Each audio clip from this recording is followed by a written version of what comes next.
ఢిల్లీ పర్యటనలో ఉన్న AP CM Chandrababu పలువురు కేంద్ర మంత్రులతో సమావేశమయ్యారు. ఈ క్రమంలో కేంద్ర హోంశాఖ మంత్రి అమిత్ షాతో దాదాపు 40 నిమిషాల పాటు చర్చించారు. ఈ సమావేశంలో రాష్ట్రానికి కీలకమైన అమరావతి రాజధాని నిర్మాణం, పోలవరం ప్రాజెక్టు పురోగతి, ఆర్థిక సహాయం వంటి అంశాలపై సమగ్రంగా చర్చించినట్లు సమాచారం. సమావేశంలో చంద్రబాబు రాష్ట్రంలో కూటమి ప్రభుత్వం చేపడుతున్న సంక్షేమ కార్యక్రమాలు, వాటి ప్రయోజనాలను అమిత్ షాకు వివరించారు. అంతేగాక వైసీపీ పాలనలో దెబ్బతిన్న ఆర్థిక వ్యవస్థను కేంద్రం అండతో పునరుద్ధరిస్తున్నట్లు తెలిపారు. రాష్ట్రానికి మరింత సహకారం అందించాలని అమిత్ షాను కోరారు. ఆంధ్రప్రదేశ్ రాష్ట్రానికి అండగా నిలుస్తున్న కేంద్ర ప్రభుత్వానికి ముఖ్యమంత్రి చంద్రబాబు ధన్యవాదాలు తెలిపారు. ఈ భేటీలో కేంద్ర మంత్రులు రామ్మోహన్ నాయుడు, పెమ్మసాని పాల్గొన్నారు. అంతకుముందు ఆర్థిక మంత్రి నిర్మలా సీతారామన్, జలశక్తి మంత్రి సిఆర్ పాటిల్తోనూ ముఖ్యమంత్రి భేటీ అయ్యారు. రాష్ట్రానికి సంబంధించిన వివిధ అంశాలపై చర్చించినట్లు సమాచారం.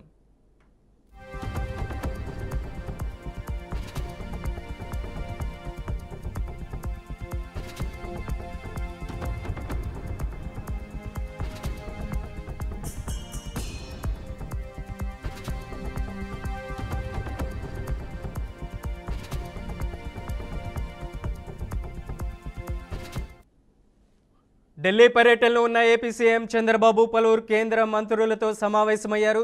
ఈ క్రమంలో కేంద్ర హోంశాఖ మంత్రి అమిత్ షాతో దాదాపు 40 నిమిషాల పాటు చర్చించారు. ఈ సమావేశంలో రాష్ట్రానికి కీలకమైన అమరావతి రాజధాని నిర్మాణం, పోలవరం ప్రాజెక్టు పురోగతి, ఆర్థిక సహాయం వంటి అంశాలపై సమగ్రంగా చర్చించినట్లు సమాచారం. సమావేశంలో చంద్రబాబు రాష్ట్రంలో కూటమి ప్రభుత్వం చేపడుతున్న సంక్షేమ కార్యక్రమాలు, వాటి ప్రయోజనాలను అమిత్ షాకు వివరించారు. అంతేగాక వైసీపీ పాలనలో దెబ్బతిన్న ఆర్థిక వ్యవస్థను కేంద్రం అండతో పునరుద్ధరిస్తున్నట్లు తెలిపారు.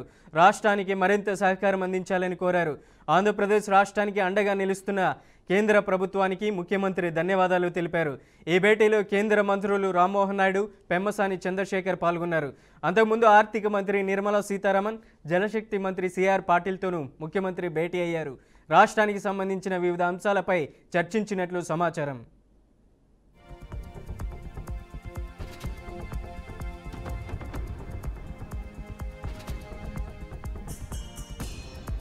తెలంగాణ మంత్రులతో సీఎం రేవంత్ రెడ్డి టెలికాన్ఫరెన్స్ నిర్వహించారు. అక్టోబర్ 5 నాటికి జెడ్పీటీసీ అభ్యర్థుల ప్రతిపాదనలు సిద్ధం చేయాలని సూచించారు.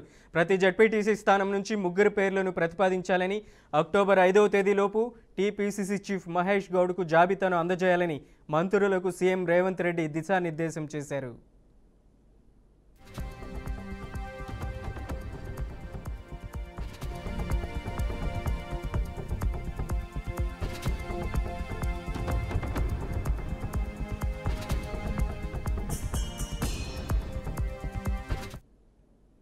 తెలంగాణ మంత్రులతో CM Revanth Reddy video conference నిర్వహించారు. అక్టోబర్ 5 నాటికి జెడ్పీటీసీ అభ్యర్థుల ప్రతిపాదనలు సిద్ధం చేయాలని సూచించారు.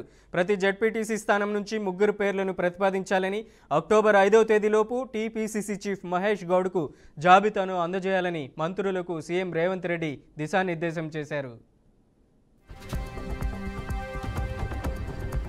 నేడు కేంద్ర కేబినెట్ సమావేశం జరగనుంది. ప్రధాని నరేంద్ర మోదీ అధ్యక్షతన మధ్యాహ్నం 12 గంటలకు మంత్రివర్గం భేటీ కానుంది. ఈ సమావేశంలో పలు కీలక అంశాలపై చర్చించే అవకాశం ఉంది.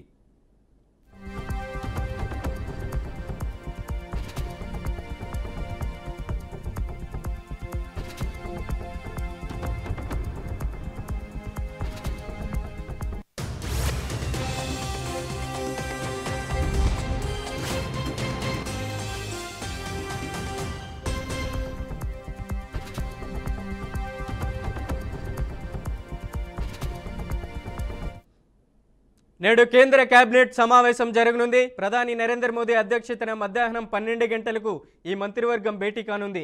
ఈ సమావేశంలో పలు కీలక అంశాలపై చర్చించే అవకాశం ఉంది.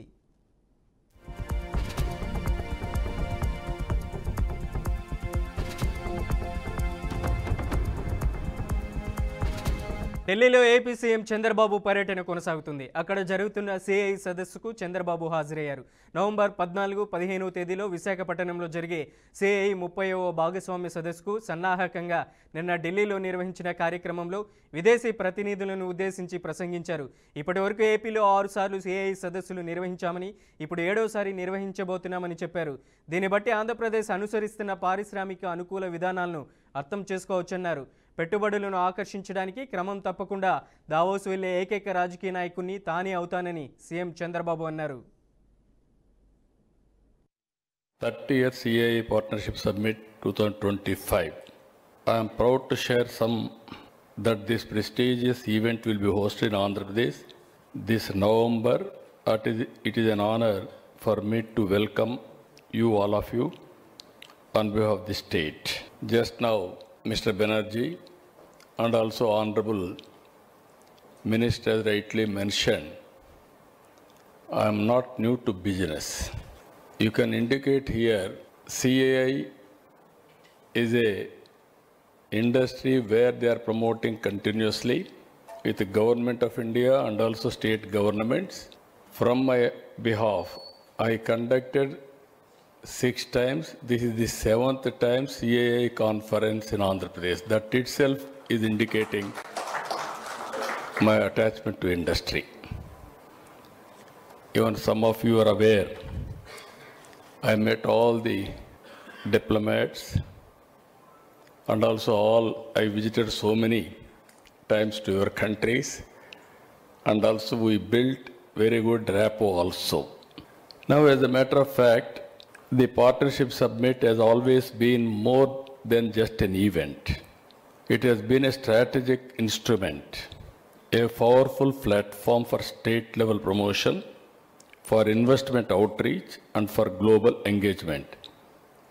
I have always believed that India's growth story is incomplete without the story of its states. It is through platforms like the Partnership Summit that states like Andhra Pradesh has been able to present their strengths for global partnership and attract transformative investments. Over the years I have seen, I can say proudly I am one politician in India where regularly I am going to Davos. That is how we promoted investment. Regarding to Andhra Pradesh, you have seen small film. We are very strong in so many areas. On east coast, 1,000 kilometers. We are planning to build every 50 kilometers one port hub and spoke model. Within the state, we are having some airports, even some more airports we are going to build. Throughout the state, we can reach within 1 year. On logistics, we wanted to build one of the best logistics in Andhra Pradesh. తమిళనాడులో ఘోర ప్రమాదం చోటు చేసుకుంది. తిరువల్లూరు జిల్లా పొన్నేరి ప్రాంతంలోని వాయలూరు సమీపంలో నిర్మాణంలో ఉన్న భారీ ఉష్ణ విద్యుత్ కేంద్రంలో విద్యుత్ ప్రమాదం జరిగింది. 1320 మెగావాట్ల సామర్థ్యంతో నిర్మాణంలో ఉన్న ఈ ప్రాజెక్టులో ఒక్కసారిగా బొగ్గు నిల్వ కోసం నిర్మిస్తున్న కోల్ యార్డ్ కుప్పకూలిపోయింది.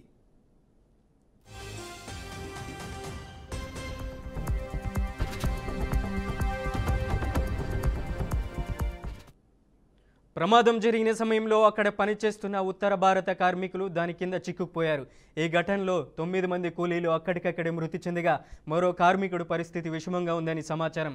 గాయపడిన కార్మికుడిని అత్యవసర చికిత్స నిమిత్తం చెన్నై స్టాన్లీ ఆసుపత్రికి తరలించారు. మృతుల దేహాలను అదే ఆసుపత్రికి తరలించారు.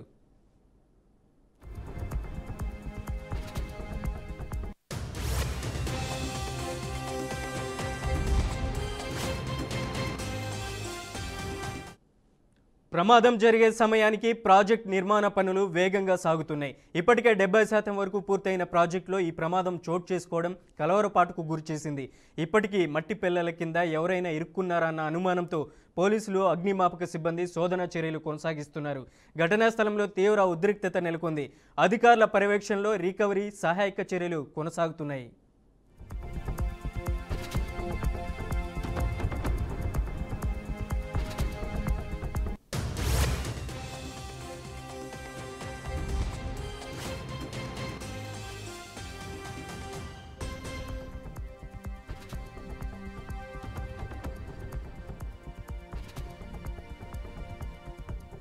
ఫిలిప్పీన్స్లో భారీ భూకంపం సంభవించింది. భూకంపం కారణంగా పదుల సంఖ్యలో ప్రాణాలు కోల్పోగా అనేక మంది గాయపడ్డారు. నిన్న రాత్రి సెంట్రల్ ఫిలిప్పీన్స్లో వచ్చిన ఈ భూకంపం రిక్టార్ స్కేల్పై 6.9గా నమోదైంది.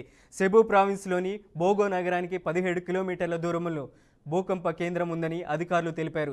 ఈ నగరంలోని దాదాపు 14 మంది ప్రాణాలు కోల్పోయినట్లు తెలుస్తుంది. ఇక్కడ మృతుల సంఖ్య మరింత పెరిగే అవకాశం ఉందని అధికారులు భావిస్తున్నారు. భూ ప్రకంపనలతో పలు ప్రాంతాల్లో కొండ చర్యలు విరిగిపడడంతో కొంతమంది మరణించగా మరికొందరికి గాయాలైనట్లు తెలుస్తుంది. క్షతగాతులను అధికారులు ఆసుపత్రికి తరలించారు. రెస్క్యూ ఆపరేషన్ కొనసాగుతుంది. భూకంపం కారణంగా 147 మంది గాయపడ్డారని జాతీయ విపత్తు నిర్వహణ సంస్థ తెలిపింది. ఈ సంఖ్య మరింత పెరిగే అవకాశం ఉందని వెల్లడించింది.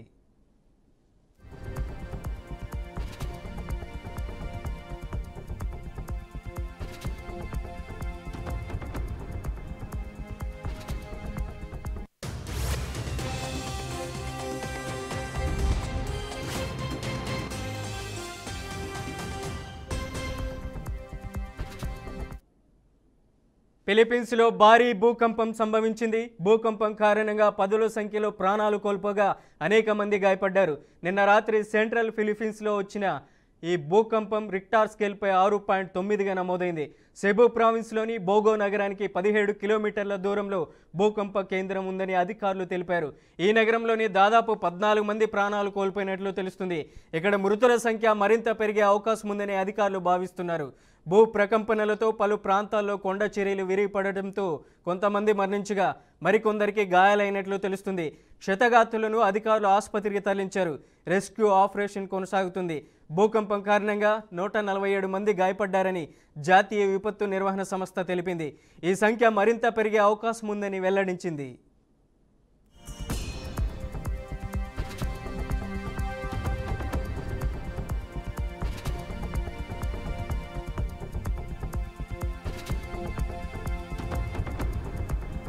ఏలూరు జిల్లా బుట్టాయిగూడెం మండలం రవిగూడెంలో విషాదం చోటు చేసుకుంది. మద్యం మత్తులో భర్త భార్యపై కత్తితో దాడి చేశాడు. గ్రామానికి చెందిన మారయ్య మంగ దంపతుల మధ్య చిన్న గొడవ చెలరేగి అది పెద్దదిగా మారిందని స్థానికులు చెప్పారు. అప్పటికే మద్యం మత్తులో ఉన్న మారయ్య పక్కనే ఉన్న కత్తిపీటతో భార్య మంగపై దాడి చేశాడు. ఈ దాడిలో మెడ, చెయ్యి భాగాలు తీవ్ర గాయాలు కావడంతో ఆసుపత్రికి తరలించారు. అంబులెన్స్ అందుబాటులో లేకపోవడంతో బాధితురాలను ఆటోలో బుట్టాయిగూడెం ప్రాథమిక ఆరోగ్య కేంద్రానికి తరలించారు. అంబులెన్స్ అందుబాటులో లేకపోవడంతో ఏజెన్సీ ప్రాంతాల నుంచి ఆసుపత్రులకు ఎమర్జెన్సీ పరిస్థితుల్లో రావడానికి తీవ్ర ఇబ్బందులు ఎదురవుతున్నాయని స్థానికులు ఆవేదన వ్యక్తం చేస్తున్నారు.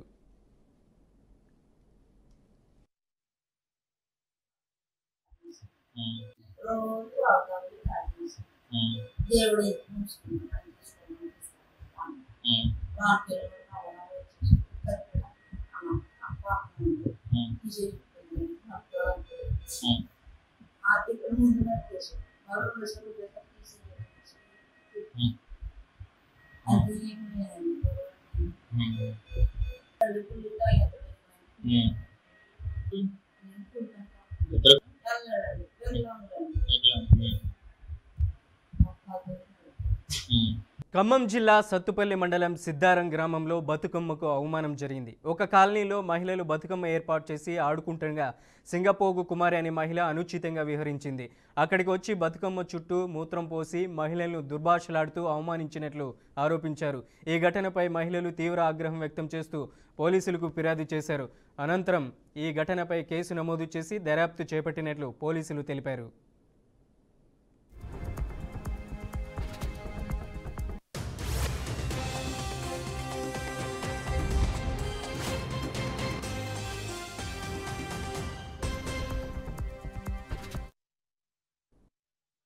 చేసుకుంటుంటే సింగపోగు కుమారి అనే ఒక ఆమె వచ్చి మేము వేసుకున్న తులసి మొక్కపై అసభ్యంగా బిహేవ్ చేసింది. దాని మీద మూత్రం కూడా ఇచ్చేసిందండి, మూత్రం పోసింది. ఆమెపై మీరు కఠిన చర్యలు తీసుకోవాల్సిందిగా వచ్చిన అది ఆమె చేసిన తప్పు తెలంగాణ రాష్ట్ర ఆడబిడ్డలకే అవమానపరిచినట్టుంది. ఆమెపై సింగపోగు కుమారిపై కఠిన చర్యలు తీసుకోకపోతే మేమందరం తిరగబడాల్సి వస్తుంది. మేము బతుకమ్మ సంబరాలు ఆడుకుంటుంటే అందరం కలిసి బతుకమ్మ చేసి అక్కడ ఆడుకుంటుంటే సింగపోగు కుమారి అనే తను బాగా తాగి వచ్చి బాగా అసహ్యంగా అడచిగా చేసి ఆ బతుకమ్మ చుట్టూ తన్నుకుంటా ప్యాస్ పోసి చికచిగా చేసిందండి. అక్కడ చాలామంది ఉన్నారు చూసి. తెలంగాణ పండుగ అంటే అందరికీ సంబంధించిందే కదా, ఆడవాళ్ళకి సంబంధించిన పండుగ. వాళ్ళంతా చికా చేసి మమ్మల్ని అసహ్యంగా, అంటే మేము ఆడే పండుగని అసహ్యంగా మూత్రం పోసి చికా చేయటం వల్ల మాకు చాలా అవమానంగా ఉంది. అందుకే మేము కంప్లైంట్ పెట్టిన యాక్షన్ తీసుకోకపోతే కనుక మేము చాలా కఠిన చర్యలు తీసుకోవాల్సి వచ్చిందని కోరుకుంటున్నాం. మా కాలనీలో బతుకమ్మ సంబరాలు చేసుకుంటున్నాం. నిర్మల్ జిల్లా కుబీర్ మండలంలోని ఫకీర్ నాయక్ తాండా గ్రామ పంచాయతీలో 182 కుటుంబాలు ఉన్నాయి. ఈ గ్రామంలో కేవలం ఎస్టీ లంబాడ సామాజిక వర్గానికి చెందిన వారు మాత్రమే ఉన్నారు. రాష్ట్ర ప్రభుత్వం ఇటీవల ప్రకటించిన గ్రామ పంచాయతీ రిజర్వేషన్లో గ్రామాన్ని బీసీకి కేటాయించినట్లు గ్రామస్తులు తెలిపారు. తమ తాండాలో కేవలం ఎస్టీ లంబాడ వర్గానికి చెందిన కుటుంబాలు మాత్రమే ఉన్నాయని గ్రామ మాజీ సర్పంచ్ పండిత్ జాదవ్ తెలిపారు. లేని బీసీలకు సర్పంచ్ రిజర్వేషన్ ఏ రకంగా కేటాయించారని అధికారులను ప్రశ్నించారు. స్థానిక ముథోల్ ఎమ్మెల్యే పవర్ రామారావు పటేల్ బైంసా సబ్ కలెక్టర్ను కలిసి వినతి పత్రం అందించారు. రిజర్వేషన్ను మార్చకపోతే ఉద్యమిస్తామని హెచ్చరించారు. క్షేత్రస్థాయిలో కనీస పరిజ్ఞానం లేకుండా రిజర్వేషన్ను ఎలా కల్పించారని అధికారులను నిలదీశారు.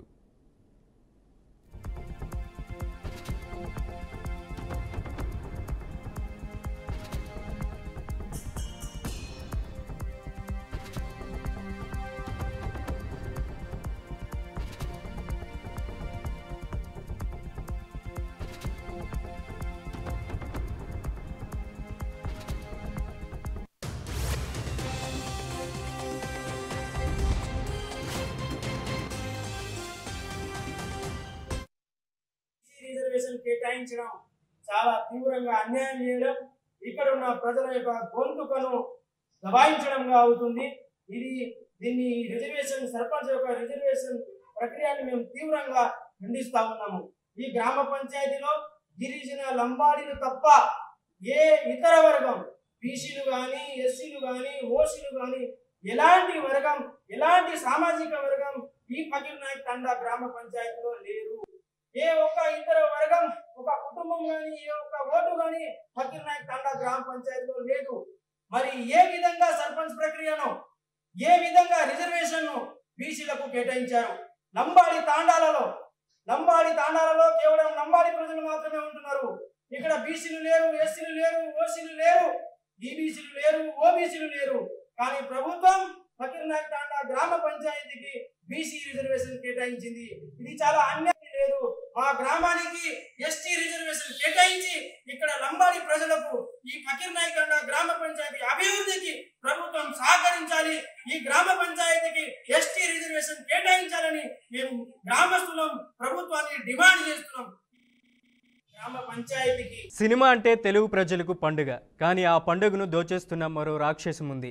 అదే పైరసీ. ముఖ్యంగా ఐబొమ్మ లాంటి వెబ్సైట్ల వల్ల సినీ పరిశ్రమ ఎన్నో సమస్యలు ఎదుర్కొంటుంది. థియేటర్కి వెళ్ళి టికెట్ కొని సినిమా చూడాల్సిన పరిస్థితి క్రమంగా తగ్గిపోతుంది. కొత్త సినిమా థియేటర్లో రిలీజ్ అయినా కేవలం గంటల్లోనే హెచ్డీ క్వాలిటీ ప్రింట్ అందుబాటులోకి వస్తుంది.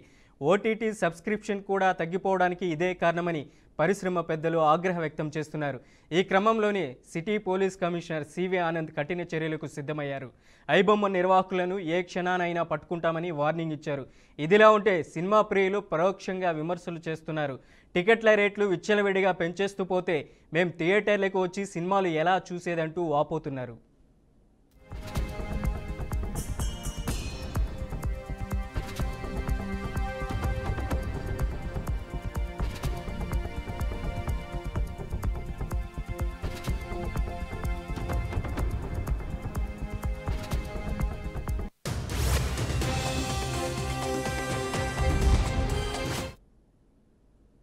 టాలీవుడ్కి పైరసీ అనే భూతం కొత్తది కాదు, కానీ ఐబొమ్మ లాంటి సైట్లు ఈ సమస్యను మరింత పెంచేశాయి. ఒకప్పుడు కేవలం ఓటీటీ కంటెంట్ను పైరసీ చేస్తూ వచ్చిన ఈ సైట్ ఇప్పుడు థియేటర్లో కొత్తగా రిలీజ్ అయిన సినిమాలను కూడా గంటల్లోనే ప్రజలకు అందిస్తుంది. అంతేకాకుండా హెచ్డీ ప్రింట్తో సినిమాలను ఉచితంగా డౌన్లోడ్ చేసుకునే సౌకర్యం కల్పిస్తుంది. దీంతో నిర్మాతలు, డిస్ట్రిబ్యూటర్లు, థియేటర్ యాజమానులు భారీ నష్టాలను ఎదుర్కొంటున్నారు. మరోవైపు పెరిగిపోయిన టికెట్ ధరలు, తగ్గని పాప్కార్న్, కోల్డ్ డ్రింక్స్ లాంటి రేట్లు ఇవన్నీ చూసి సాధారణ ప్రేక్షకులు కూడా ఐబొమ్మ వైపు మొగ్గు చూపుతున్నారు. ఒకవైపు పరిశ్రమ నష్టపోతుంది, మరోవైపు ప్రజల అసహనం పెరుగుతుంది.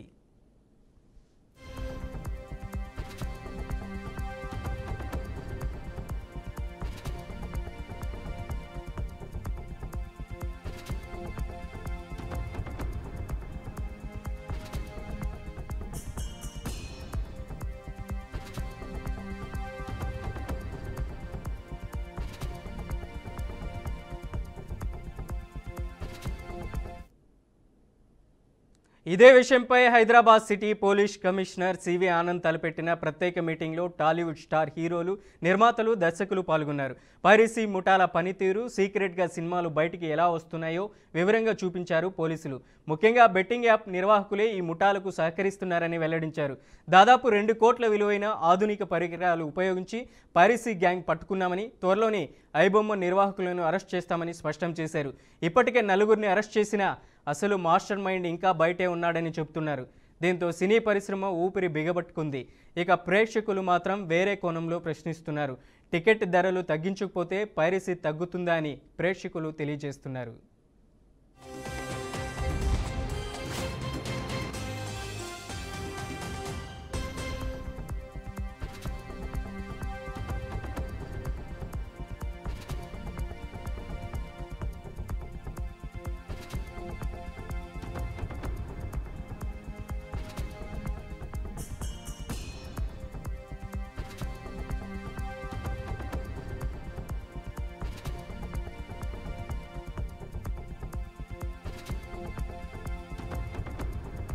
విజయవాడ ఇంద్రకీలాద్రి దుర్గా మల్లేశ్వర స్వామి వార్ల దేవస్థానంలో దేవి శరన్నవరాత్రి ఉత్సవాలు ఘనంగా జరుగుతున్నాయి. 10వ రోజు అమ్మవారు మహిషాసురమర్దిని దేవి అలంకారంలో భక్తులకు దర్శనమిస్తున్నారు. భవానీ భక్తులతో ఇంద్రకీలాద్రి కలకల్లాడుతుంది. ఓం శ్రీ కనకదుర్గమ్మ అనే నామస్మరణతో ఇంద్రకీలాద్రి మారుమోగుతుంది. భక్తి పారవశ్యంతో అఖిలాండ కోటి బ్రహ్మాండ నాయకుడు ఎప్పుడెప్పుడా దర్శించుకుందామనే ఆతృతగా భవానీ భక్తులు క్యూ లైన్లో ఎదురు చూస్తున్నారు.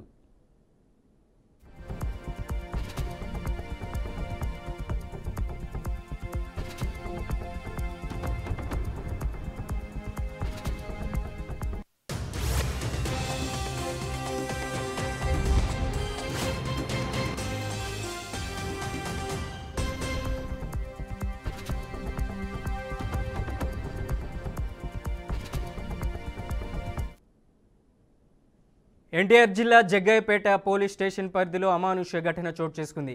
రక్షణ కోసం పోలీస్ స్టేషన్కు వెళ్లిన మహిళ హింసకు గురయ్యారని ఆరోపించింది. పోలీస్ స్టేషన్లోనే మహిళకు రక్షణ లేకపోతే బయట సమాజంలో భద్రత ఎక్కడ దొరుకుతుందని బాధితురాలు ఆవేదన వ్యక్తం చేశారు. తనపై ఫిర్యాదు చేశారని పోలీస్ స్టేషన్కు పిలిపించి మహిళ అని కూడా చూడకుండా ఎస్ఐ తనపై దాడి చేసి అమానుష్యంగా కొట్టారని చెప్పింది. ఎస్ఐ పదవి అహంకారంతో తనను దురుసుగా దూషించాడని, ఇష్టానుసారంగా దాడి చేసి కొట్టాడని బాధితురాలు తెలిపింది. బాధిత మహిళ తన సమస్య చెబుతున్నప్పుడే ఎస్ఐ ఆగ్రహంతో దూషించి తర్వాత మరో కానిస్టేబుల్ కాళ్ల మీద నిలబడి దాడి చేశాడని చెప్పింది. ఇలాంటి అధికారుల వల్ల ప్రజలకు పోలీసు వ్యవస్థపై నమ్మకం మసకబారుతుందని విమర్శలు వ్యక్తమవుతున్నాయి. మహిళని చూడకుండా పురుష అహంకారంతో వేధించిన ఎస్ఐ కానిస్టేబుల్పై సస్పెన్షన్ విధించి చట్టపరమైన చర్యలు తీసుకోవాలని బాధితురాలు డిమాండ్ చేస్తుంది.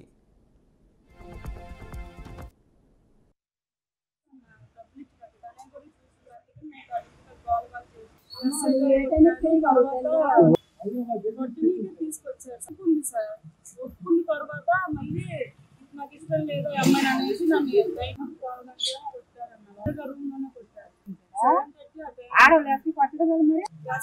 కాళ్ళ మీద కొట్టారు. కానిస్టేబుల్స్ ఏమో కొట్టారు. కానిస్టేబుల్స్ నిల్చున్నారన్న ఒక 5-6 దెబ్బలు కొట్టారండి. ఆ అమ్మాయి మళ్ళీ కేసు పెట్టిందమ్మ. నాకు ఇష్టం, నన్ను కూడా పెళ్లి చేసుకున్నారు అమ్మాయి. అబ్బాయి నన్ను పెళ్లి చేయించింది. వాళ్ళ వైఫ్ చేయించింది. ఆ అబ్బాయికి ఇష్టం అనేసి కూడా తెలుసు అన్న. డబ్బులు ఇచ్చి దాన్ని కూడా చూసి